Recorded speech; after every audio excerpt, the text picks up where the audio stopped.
ബ്രേക്ക്ഫാസ്റ്റിനും ഡിന്നറിനൊക്കെ കറി ഉണ്ടാക്കാൻ മടിയുള്ളവരാണെന്നുണ്ടെങ്കിൽ ഇതൊന്ന് ട്രൈ ചെയ്ത് നോക്കിക്കോളൂ. ഈസി ആയിട്ട് എല്ലാവർക്കും പെട്ടെന്ന് ഉണ്ടാക്കിയെടുക്കാൻ പറ്റിയിട്ടുള്ള ഒരു അപ്പത്തിൻ്റെ റെസിപ്പിയാണ്.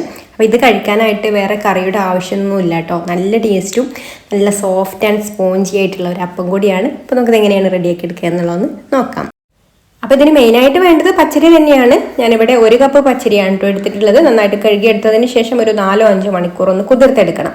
കുതിർന്ന് വന്നിട്ട് നമുക്ക് വെള്ളക്കൂറ്റി കളഞ്ഞിട്ട് മിക്സിയുടെ ജാറിലേക്ക് ചേർത്ത് കൊടുക്കാം. ഇനി ഇതിലേക്ക് 1 ഉരുളക്കിഴങ്ങ് പുഴുങ്ങിയിട്ട് തൊലിയൊക്കെ കളഞ്ഞിട്ട് അതും കൂടെ ഇതിലേക്ക് ചേർത്ത് കൊടുക്കുന്നുണ്ട്. 1 കപ്പ് പച്ചരിയിലേക്ക് നമുക്ക് 1 ഉരുളക്കിഴങ്ങ് മതി കേട്ടോ. അപ്പോൾ അതും കൂടെ ചേർത്ത് കൊടുത്തിട്ടുണ്ട്. ഇനി ഇതിലേക്ക് ആവശ്യത്തിന് വെള്ളം ഒഴിച്ചു കൊടുത്തിട്ട് അരച്ചെടുക്കാം. വെള്ളം ആദ്യം തന്നെ കൂടുതൽ അങ്ങ് ഒഴിച്ചു കൊടുക്കേണ്ട. ഈ ഒരു അരിയുടെ ഒരു ലെവലിൽ പാകത്തിൽ വെള്ളം ഒഴിച്ചു കൊടുത്താൽ മതി. എന്നിട്ട് നല്ല സ്മൂത്ത് ആയിട്ട് അരച്ചെടുത്തതിന് ശേഷം നമുക്ക് ഈ ഒരു ബൗളിലേക്ക് മാറ്റാം. ഒരു ദോശമാവിൻ്റെ ഒരു പരുവത്തിലാണ് കേട്ടോ നമുക്ക് മാവ് വേണ്ടത്.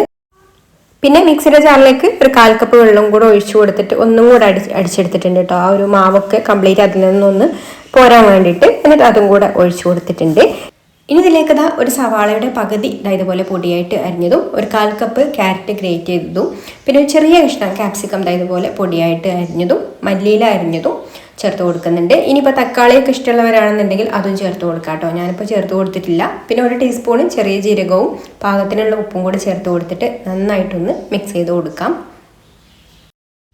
ഇനി ചുടുന്നതിൻ്റെ തൊട്ട് മുന്നേ ആയിട്ട് ഒരു 1/4 ടീസ്പൂണ് സോഡാപ്പൊടിയും കൂടെ ചേർത്ത് കൊടുത്തിട്ട് നന്നായിട്ടൊന്ന് മിക്സ് ചെയ്ത് കൊടുത്താൽ നമ്മുടെ മാവ് റെഡിയായി.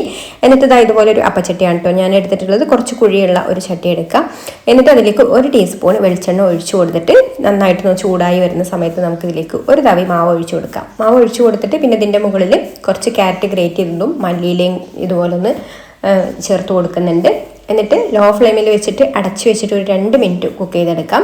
2 മിനിറ്റ് കഴിഞ്ഞതിന് ശേഷം ഇതൊന്ന് തിരിച്ചിട്ട് കൊടുത്തിട്ട് ഈ ഒരു ഭാഗം കൂടെ കുക്ക് ചെയ്തെടുക്കണം. അപ്പോൾ മറിച്ചിട്ട് കൊടുത്തിട്ട് ഈ ഒരു സൈഡും 2 മിനിറ്റ് ലോ ഫ്ലെയിമിൽ വെച്ച് കുക്ക് ചെയ്തെടുത്താൽ നമ്മുടെ അപ്പം ഇവിടെ റെഡിയായി.